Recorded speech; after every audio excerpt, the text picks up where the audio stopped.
Halo guys, ketemu lagi di videoku.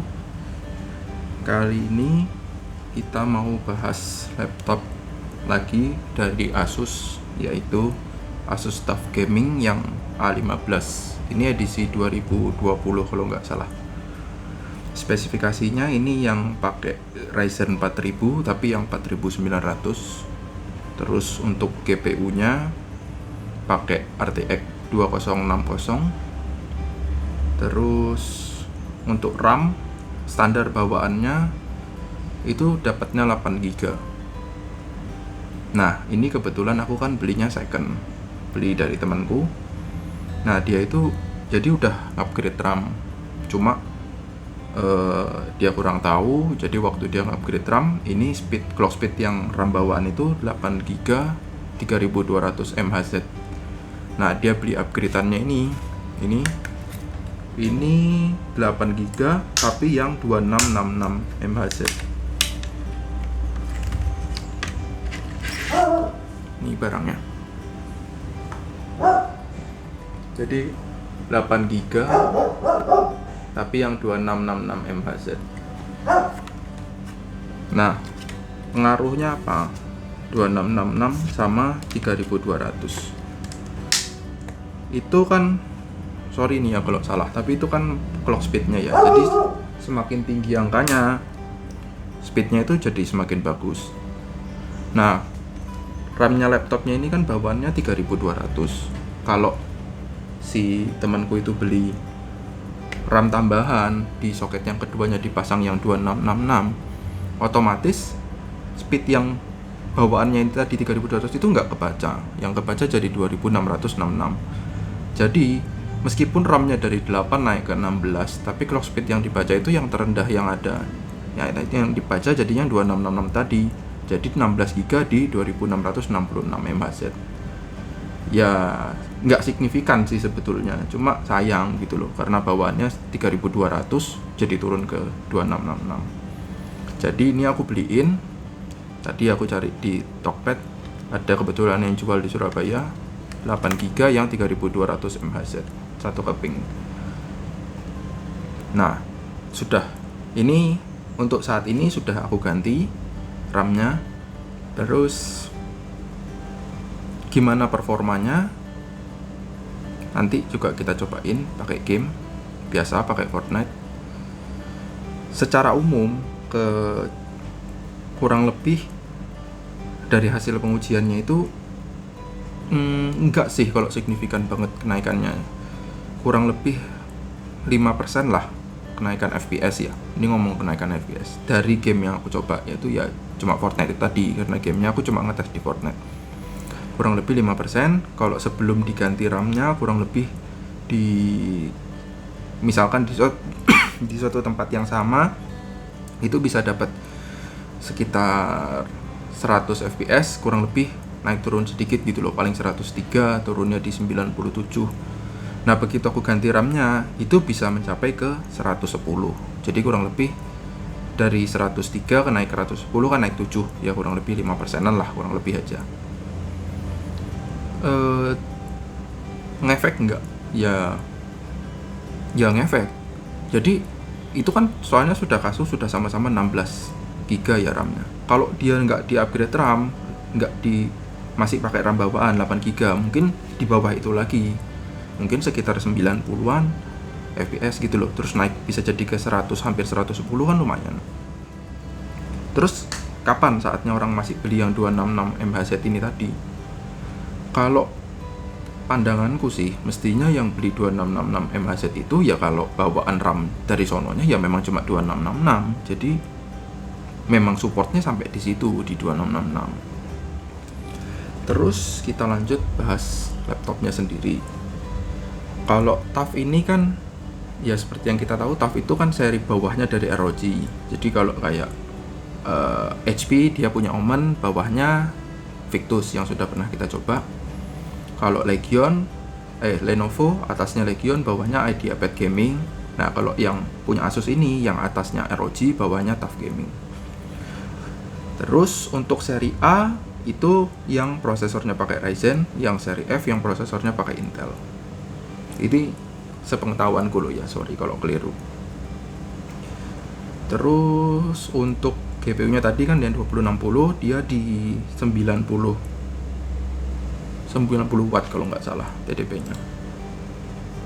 Jadi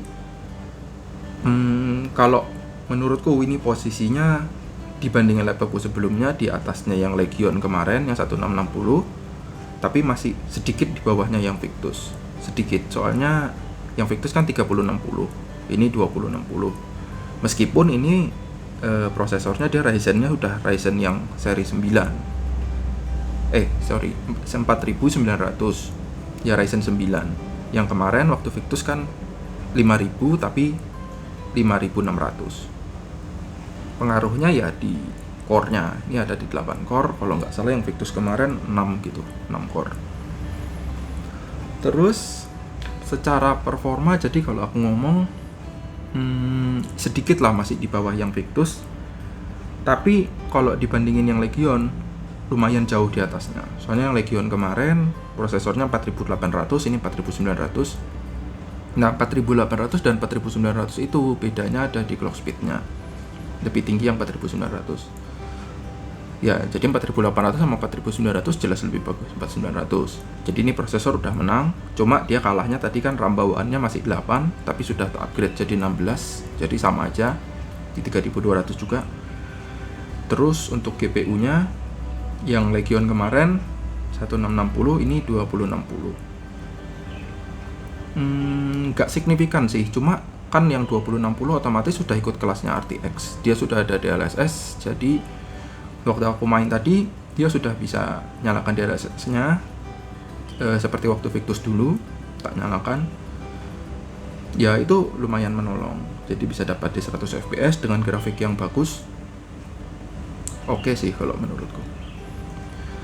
Terus apalagi kalau secara laptopnya, fisiknya ya build-nya lumayan.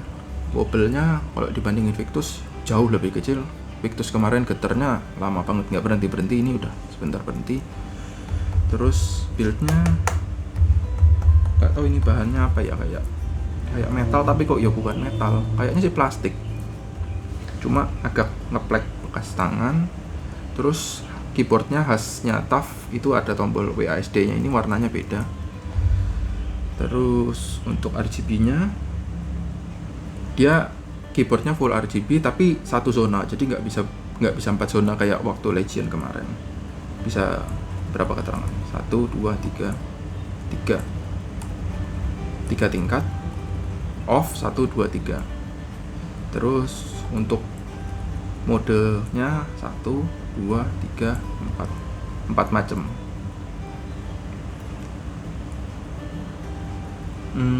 Terus ini ya kayak biasa bawaan dari Asus, dari sononya udah dapet Armoury Grade. Ini untuk nyeting laptopnya ini. Jadi di sini ada modenya, kalian bisa milih mode silent, ini yang kipasnya paling pelan tapi otomatis performanya turun.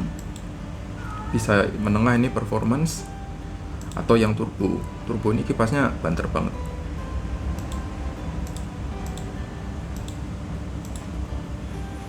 Terus di sini ada, kalau kalian punya perangkatnya Asus lain, ini aku kebetulan ada Valjean sama Grace, bisa kebaca di sini.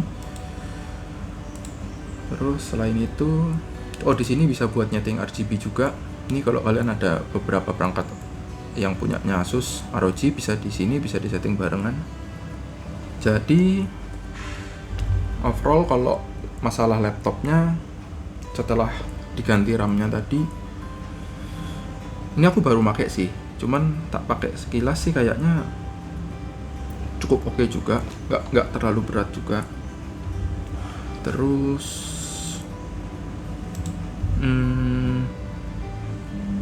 oh ya, ini masalahnya kayak biasa ya kalau laptop yang kelas ekonomis itu di layar ini sRGB-nya cuma di sekitaran 60 apa, pokoknya di bawah 70 sRGB. Kalau ROG itu biasanya yang di 100% sRGB. Kalau TUF di 60-70an gitu. Sama kalau kayak Legion kan pasti 100%, nanti yang kayak IdeaPad gamingnya yang di bawah.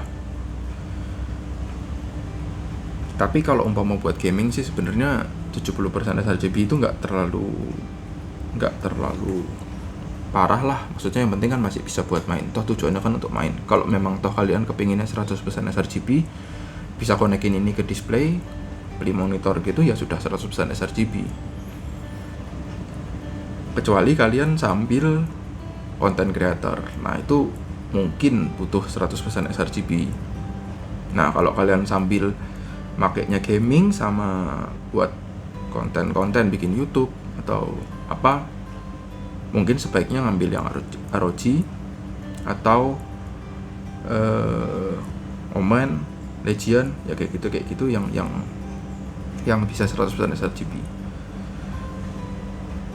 Kalau selain dari masalah layar kayaknya nggak ada sih minusnya.